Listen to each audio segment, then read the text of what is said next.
क्या एक छोटा सा भक्ति का कर्म आपके जीवन को पूरी तरह बदल सकता है? प्राचीन काल की बात है, जब आर्षि पृथ्वी पर भ्रमण करते थे और दैवीय शक्तियां मानवों की परवाह करती थी।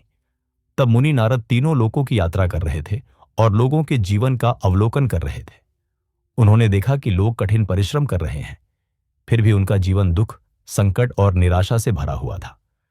परिवारों को भूख से परेशान देखना, व्यापारी अपनी संपत्ति खोते देखना और अच्छे लोगों को भी कठिनाइयों का सामना करना। नारद का हृदय दुखी हो गया। उन्होंने देखा कि माताएं खाली थालियों के सामने चिंता में डूबी हैं, पिता थककर खेतों और जंगल से लौट रहे हैं और बच्चे आंसुओं के साथ बिस्तर पर सो रहे हैं। नारद चिंतित होकर भगवान विष्णु के पास गए और कहा, हे प्रभु, लोग भक्ति करते हैं और कठिन परिश्रम करते हैं, फिर भी उन्हें दुख झेलना पड़ता है।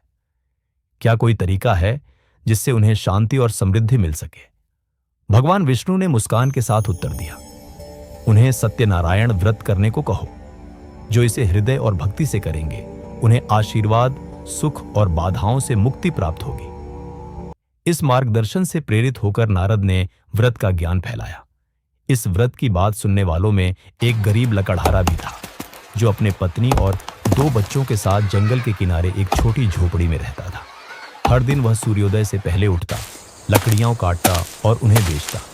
जो वह कमाता था, वह परिवार के भोजन के लिए पर्याप्त भी नहीं था, फिर भी उसका हृदय शुद्ध था।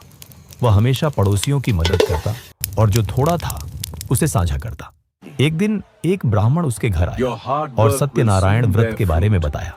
लकड़हारे ने सुना और सोचा, मेरे पास धन कम है, लेकिन भक्ति है। उसने ताजे फल, सुगंधित फूल और साधारण चावल दूध की भेंट इकट्ठा की। उसके हाथ कांप रहे थे, लेकिन हृदय स्थिर था। जब उसने व्रत आरंभ किया तो चारों ओर दिव्य ऊर्जा अनुभव हुई।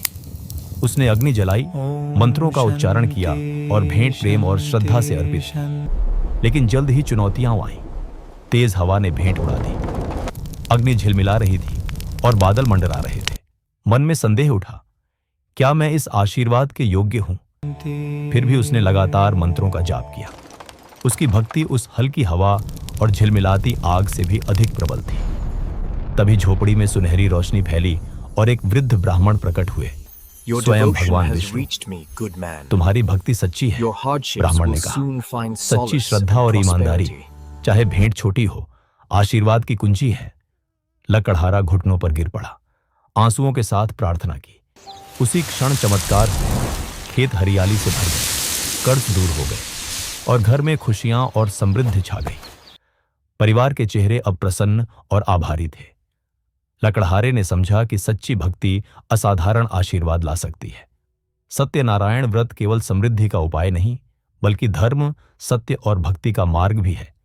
यह व्रत केवल गरीबों पर ही नहीं, बल्कि धनी और शक्तिशाली लोगों पर भी परीक्षा है। जो इसे लालच या अधूरी भक्ति से करते हैं, उनका जीवन अस्थिर हो जाता है और उन्हें सच्ची भक्ति का महत्व समझ में आता है। पवित्र हृदय से किया गया व्रत सभी बाधाओं को दूर करता, टूटे रिश्तों को जोड़ता और सभी को दिव्य आशीर्वाद देता है। तो याद रखिए, चाहे आप अमीर हों या गरीब, युवा हों या वृद्ध, सत्यनारायण व्रत को श्रद्धा और भक्ति से करने वाला कोई भी व्यक्ति जीवन में चमत्कार अनुभव कर सकता है। अपने हृदय को शुद्ध रखिए, अपनी भक्ति को सच्चा बनाइए और देखें कि भगवान किस तरह आपके जीवन में आशीर्वाद लाते हैं। अगर आप और ऐसी कथाएं जानना चाहते हैं तो मूनलिट ड्रीम्स को सब्सक्राइब करें और सनातन धर्म, महाभारत, कृष्ण और दिव्य ज्ञान से अपने जीवन को रोशन कीजिए।